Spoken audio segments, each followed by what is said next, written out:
Good evening, everybody. Hell's Unicorn here again. There's a little bit of drama going on YouTube. Now, this, of course, is a very cliche statement to make. When is drama not happening on YouTube? But there's a particular kind of drama that kind of hits home for me. There is a channel that I've been subscribed to for the better part of 4 years now. The name of the channel is Iremythpurr, and it is an independent news channel here on YouTube that deals specifically with the Free Stater movement that is currently picking up steam up in Keene, New Hampshire. I have seen literally every video that Ridley has put up, and I wholeheartedly endorse his message, his views, and his tactics. And it is his tactics which are the subject of tonight's little blog, because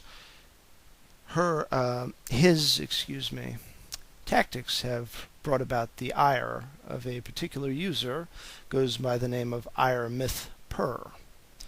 Before I get into the particulars of this particular user, I'm just going to give a brief summation of basically what went on in the video that came to her illustrious attention.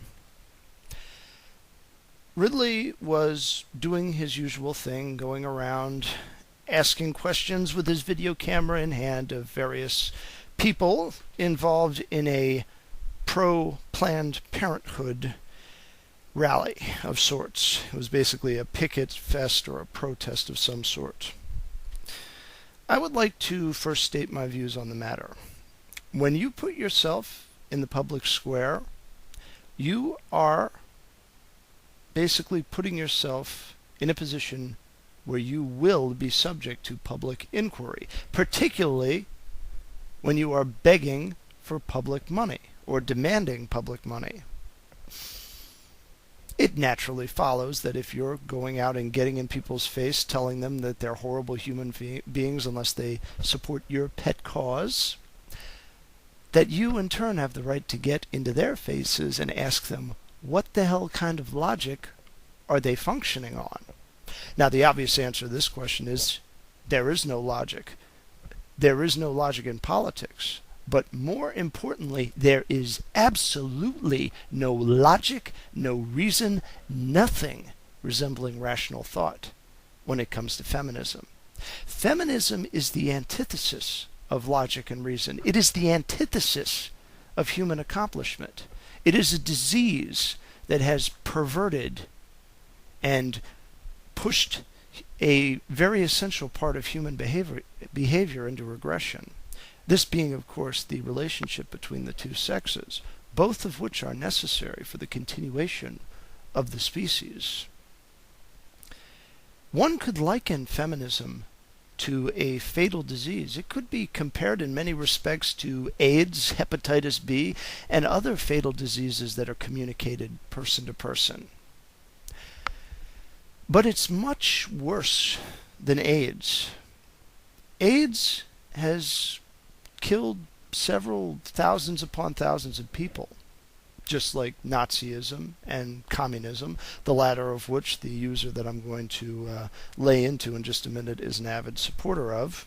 But they don't even touch the body count of modern feminism. What do you ask when I talk about body count? I talk about those bodies that are too small and too immature to yet be viable outside of the wombs that they were made in. Yeah, this is the sort of thing that is considered taboo amongst libertarians and amongst other people outside of the church. This notion of pointing out the fact that there is a very lucrative and profitable industry that has wormed its way into society under the guise of altruism and benevolence. Indeed, what could be more benevolent than a nice, comfortable little steel table and a handsaw to hack limbs off, and to hack heads off, and to make torsos ready for further dismemberment so that their individual parts can be sold for medical experimentation? What could be more benevolent then injecting a dose of hot saline solution to melt the skin off of an early term zygote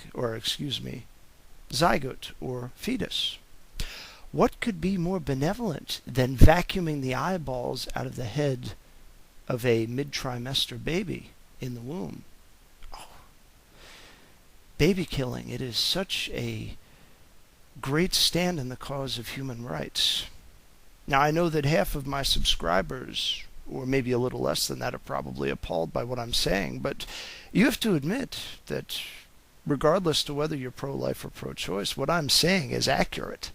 I've seen all three of these procedures done before. I've seen videotape of it. My brother is in the medical profession. He spent several years as a nurse, and he personally objected and actually lost his job at a particular location because he wouldn't aid in the performing of one of these procedures. But back to my initial point. The issue here isn't women's lib from their horrid Y chromosome toting oppressors. It's not about abortion. It's not about pap smears and birth control and all of that other peripheral stuff. This is about money and about how it's procured. Anything beyond that takes it outside of the context upon which Ridley was arguing it. He wasn't arguing about a woman's right to an abortion. He frankly couldn't care less. He's pro-choice in the absolute sense of the term. He thinks that what other people do is their own business, even if it involves killing another human being, according to me. But there are other people that are a bit different from Ridley, people who think that everybody's business is their business, and they make it a regular practice of nosing into it and to essentially, by force, trying to modify the way others live. That is the heart and soul of collectivism, of statism, and of every other ism that is responsible for thousands upon thousands, nay, millions of deaths. And on to the user in question that has become the focal point of all this drama, Iremythpurr, better known as Nuclear Knight. I know her. I've heard of her. For the entire time that she's been on YouTube, I've pretty much been watching either through second or third party sources mocking her for her insanity, or from the horse's mouth, as it were. And if you get a look at her, the horse's mouth is actually a pretty accurate depiction of her appearance. I'm sorry, I just couldn't help myself. When a woman takes it upon herself to become an apologist for things such as what's depicted in my video, and that's the point I'm going to get to next, they invite themselves to be the victim of childish assaults, because there's no other way to deal with people who can justify things like the mass starvation tactics that were employed by the Bolsheviks against the Ukrainians under Stalin.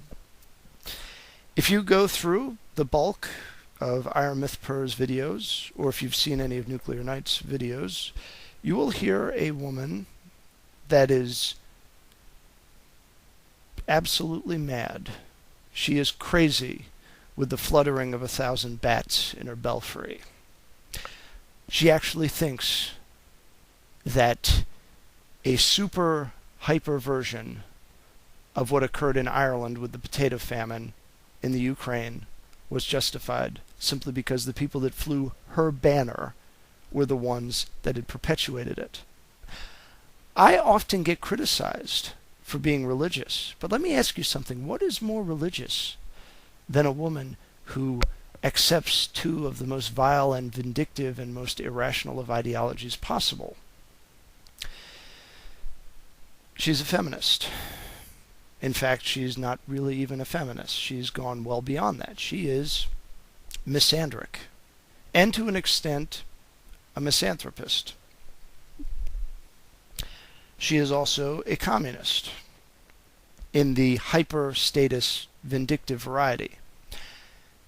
And she also has a massive chip on her shoulder, one that, despite everybody else's best efforts, is still on full display right on her shoulder every time she turns on her webcam. She's often alluded to the fact that when she was a little bit younger, she was actually sexually assaulted. To an extent, I can be sympathetic, but I can be only so sympathetic when that same person uses it as both a crutch and a shield whenever she says terrible things or supports terrible things, and then continues to do so over and over again despite the objections, and very polite objections, of others. People are rude to this woman not because they don't sympathize with her, but because her vindictiveness cancels out any sympathetic attributes that she possesses. The long and short of it is that she is a misandric, vindictive psychopath. Everything that is seen through a template of hatred for people that were misfortunate enough to be born with a Y chromosome, ergo people like me. People who lack melanin in their skin, such as myself. I'm still trying to figure out what it is that I have done other than criticize a obvious psychopath that has made me worthy of the title misogynist. I don't feel any form of vindictive hatred towards any other person based on their gender, and I doubt that anybody else that she is referred to by this title has either. But that's not going to stop her from continuing to do so. And furthermore, it is evident to me that regardless to what kind of polite and rational arguments are made, she won't change. Indeed, that's the whole heart of what I'm getting at here. Nuclear Knight, aka Iremythpurr, is opposed to logic, to reason, to any form of rational discourse. It's completely alien to her. Part of it's willful, and part of it might just be a deterministic result of her life experience. But even if it were completely a deterministic aspect of her nature, we still, as men, as lovers of life, and as people who prosper through the fruits of our own labor, we have a right to protect ourselves from external threats, including and especially those who would seek to harm us by way of the ballot box and by way of vindictive speech. Don't ever, ever feel ashamed to stand up for who you are and to spit in the face of an obvious tyrant or somebody who wishes they were a tyrant. The only thing that really separates Joseph Stalin from Iremythpurr is that Joseph Stalin had the clout and the means to act upon what he was thinking. Iremythpurr doesn't have enough minions to pull it off, but if she did, she would. She is a perfect representation of what people can become when they trade reason for madness and love for hatred. There's nothing more to be said about the woman. Indeed, nothing more should be said to her or about her. But given her trollish nature, plenty more will be said about her. Because the truth is, at the end of the day, we just can't resist firing back when we are fired upon. It's part of human nature. And in the end, it's human nature that she is at enmity with. She's at enmity with the fact that men, by virtue of their plumbing and their genetic character, are predisposed to certain inclinations. It's not their fault. But in her eyes it is, simply because it is. I simply say in response, Regardless to whether or not you're a victim, you're still an aggressor, as far as I'm concerned, and you should be treated as such. But the most effective way to deal with an aggressor of Iremythpurr's variety is not to engage them in conversation, not to acknowledge their presence. Parasites like her feed off of our attention and our eventual capitulation and adherence to her insanity. Don't give her the time of day. If you meet anybody of her persuasion, just keep on walking. Don't look at them. Don't say anything to them, kind or conciliar. Let them go. And if they refuse to leave you alone, keep walking. And if she continues following at you, walk faster. Don't engage her in conversation. Don't talk to her. Because even the slightest hint of interaction would be cause for a false accusation of rape. I know the type. I've seen the type. I went to a college that had a 10-to-1 female-to-male ratio, and I know for a fact what happens when vindictive women get into groups and become organized. And it isn't pretty. But at the end of the day, remember something. This isn't because I'm a misogynist. I don't hate women. But I do hate Iremythpurr. And it's a reactionary hate to a person that stands at odds with everything that I believe in and everything that I stand for. And even stands at odds with my own personal freedom. Take from it what you will. With prudence to myself and benevolence to all of you, good evening.